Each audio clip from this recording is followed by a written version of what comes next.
Сәлеметсіздер ме, көрермен, сіздермен бірге сөз түзер айдары. Көбісі бұл мәселеге бей-жай қарайды.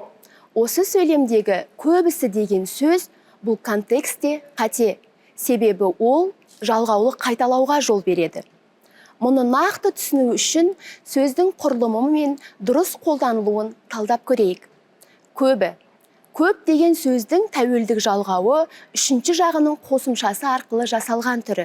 Табиғи әрі дұрыс қолданылатын нұсқа. Бұл сөз көпшілікті білдіргенде жеткілікті. Оған тағы да қабаттастыра «с» тәуелдік жалғауын қосып жүрміз.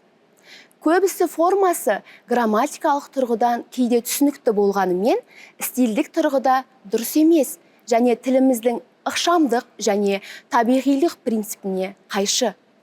Тіл тазалығын сақтау үшін көбісі деген артық қосымшадан аулақ болған жөн. Онда дұрысы, көбі бұл мәселеге бей-жай қарайды. Тіліміздің тазалығын сақтайық.